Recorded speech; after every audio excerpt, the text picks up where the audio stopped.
Israel और Iran का युद्ध अब ऐसी सीमा पर आकर पहुंच गया है जिसकी कल्पना नहीं की जा सकती।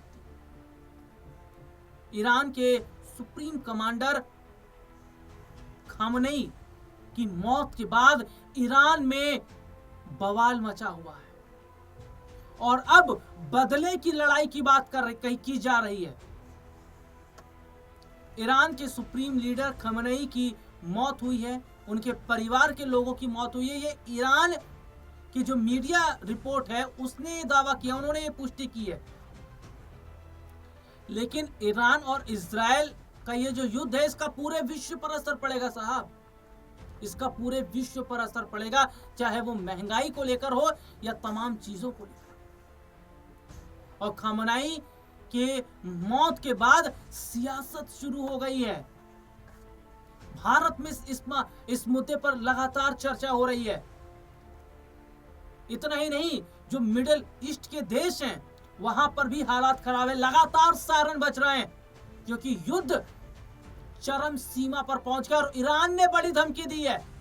ईरान ने कहा अपने केमिकल हथियारों का इस्तेमाल अब हम करेंगे और ट्रंप को चेतावनी दी है कि अगर ट्रंप में हिम्मत है तो रोक के देखिए। दरअसल इजराइल और ईरान का जो युद्ध शुरू हुआ और जिस तरीके से मिडिल ईस्ट देशों पर ईरान ने ताबड़तोड़ हमला कर दिया, इस वक्त पूरे विश्व भर में हाहाकार मचा हुआ है और सियासत भारत के अंदर भी हो रही है। खामनेई के निधन पर शोक और चेतावनी। देखिए, मैं अपने दर्शकों को बताऊं, ईरान के supreme leader Ayatollah Ali Khamenei की मौत की खबर पर शिया धर्मगुरु मौलाना यासूफ अब्बास ने रिएक्शन दिया। उन्होंने इसे शहादत बताते हुए 3 दिन के शोक का ऐलान की उन्होंने बात की है। हालांकि ईरान में जो शोक घोषित है वो कर दिया गया है। ईरान के supreme leader Ayatollah Ali Khamenei के मौत को लेकर भारत में प्रतिक्रियाएं शुरू हो गई हैं। ईरान की मीडिया से मिल रही जानकारी के अनुसार खामनेई शहीद हुए हैं, मरे नहीं है, वे शहीद हुए हैं। इस कथित खबर के बाद देश भर में शिया समुदाय के बीच शोक और आक्रोशित की स्थिति है। वहीं मौलाना यासूफ अब्बास ने इस खबर को बेहद अफसोसजनक बताया और कहा कि शहादत से घबराने की जरूरत नहीं। उन्होंने कहा कि अगर यह खबर सही है तो इसे एक बड़ी कुर्बानी के रूप में देखा जाएगा। शिया समुदाय इस वक्त बहुत ज्यादा भड़का हुआ है, अमेरिका पर भड़का हुआ है। देखिए, अपने दर्शकों को मैं बता दूं, मौलाना यासूफ अब्बास ने कहा ईरान पूरी तरह बातचीत के मूड में था और डिफेंस मोड में काम कर रहा था, ना कि अटैक मोड में। उनके अनुसार ईरान ने हमेशा संयम बरता और शांति की जो दिशा है उसकी पहल की, लेकिन इजराइल ने जब हमला किया तो उसका डबल रिएक्शन फिर ईरान की तरफ से आया। ईरान और इजराइल के बीच ये जो युद्ध चल रहा है इसका पूरे विश्व पर जो है वो बहुत बड़ा असर जो है वो देखने को मिल रहा है। और सबसे बड़ी बात है कि जो तस्वीरें लगातार सामने आ रही है, मासूम बच्चे, लोग चीख रहे हैं, चिल्ला रहे हैं, स्कूलों पर बमबारी हो रही है, रिहायशी इलाकों पर बमबारी हो रही है, और तो और लोगों को समझ नहीं आ रहा है जाए तो जाए कहां। सुनिए जरा, ईरान इजराइल में जंग शुरू हो गई है। इस समय दोनों देशों के बीच भीषण जंग चल रही है। ईरान ने इजराइल पर भयंकर जवाबी हमला किया है। ईरान ने 70 बैलिस्टिक मिसाइलें इजराइल पर दागी हैं। इजराइल की आर्मी आईडीएफ ने कहा कि ईरान से इजराइल की ओर से बैलिस्टिक मिसाइलें लॉन्च की पहचान हुई है। पूरे देश में अलर्ट एक्टिवेट कर दिया गया है। इजराइल के जो शहर ईरानी मिसाइलों की जद में आए हैं उनमें यरूशलेम, हाइफा और शेफल्ला जैसे शहर हैं। यरूशलेम में इस वक्त सायरन बज रहा है। लोगों को बम शेल्टर में जाने के लिए कहा गया है। इस बीच खबर यह भी है कि ईरान ने दूसरी बार इजराइल की ओर मिसाइलों की एक खेप भेजी है। इजराइल अपनी क्षमता के साथ इन ईरानी मिसाइलों को नष्ट कर रहा है। लेकिन अब बात केमिकल हथियारों की हो रही है। ईरान ने कहा कि अब हम अपने केमिकल हथियारों का इस्तेमाल करेंगे। ईरान की आर्मी IRGC ने कहा कि इजराइल पर ड्रोन मिसाइल हमलों की पहली लहर अभी अभी पूरी हुई है। हालांकि IRGC ने अभी नुकसान का कोई दावा नहीं किया है। रिपोर्ट के मुताबिक उत्तरी इजराइल के कई जगह धमाके की आवाज सुनी गई है। इजराइल ने अपने एंटी मिसाइल डिफेंस सिस्टम को एक्टिवेट कर दिया है। इजराइल ने पूरे देश में नेशन वाइड इमरजेंसी और स्पेशल स्टेट ऑफ इमरजेंसी घोषित कर दी है। पूरे इजराइल में सायरन बज रहे हैं और लोगों से कहा जा रहा है कि वो सुरक्षित स्थानों पर रहें, क्योंकि हालात इस वक्त बेहद ज्यादा तनावपूर्ण है। खामेनेई की मौत से ईरान में इस वक्त हाहाकार मचा हुआ है।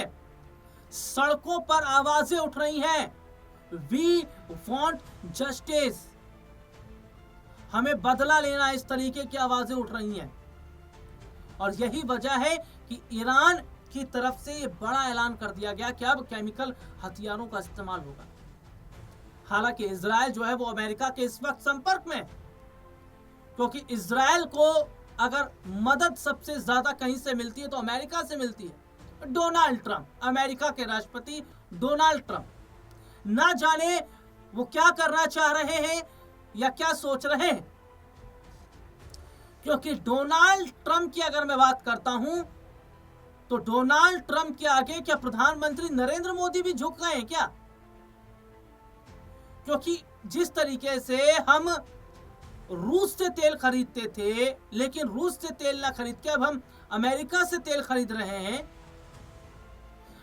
ट्रंप की शर्तों के आगे मोदी जी झुक रहे हैं, ये तो दाल में कुछ काला ही नजर आता है ना। एक तरफ तो देश के प्रधानमंत्री नरेंद्र मोदी विश्व गुरु की बात करते हैं, दूसरी तरफ ये सब चीजें। और यहां पर गौर करने वाली बात क्या है कि अभी हाल ही में प्रधानमंत्री नरेंद्र मोदी इजराइल गए थे और इजराइल से फिर वो वापस आए। उनके वापस आने के कुछ समय बाद ही ये भीषण युद्ध छिड़ा। दरअसल अपने दर्शकों को बता दें कि जो मिडल ईस्ट के देश हैं वो इस वक्त आग में झुलस रहे हैं, लगातार सायरन बज रहे हैं। हालांकि डोनाल्ड ट्रंप लगातार धमकियों पर धमकी दे रहे हैं, लेकिन अब लगता है कि ये जंग कहीं तीसरे वर्ल्ड वॉर का रूप न ले ले, क्योंकि खामेनेई के साथ साथ उनके परिवार के सदस्यों के लोगों की भी मौत हो गई। खामेनेई के साथ साथ उनके परिवार के लोग भी जिंदा जल गए, मर गए। इससे जो शिया समुदाय के लोग हैं उनमें काफी ज्यादा नाराजगी देखने को मिल रही है। इजराइल पर सबसे ज्यादा नाराजगी नजर आ रही है। लेकिन भारत इजराइल को कुछ बोल नहीं सकता है, क्योंकि भारत और इजराइल की अच्छी दोस्ती है। हालांकि ईरान के साथ भी अच्छी दोस्ती है। तो इस मैटर पर बहुत सोच समझकर भारत की तरफ से प्रतिक्रिया आ रही है। लेकिन क्या खामेनेई की मौत का बदला अब वाकई ऐसा लिया जाएगा कि डोनाल्ड ट्रंप तक हिल जाएंगे?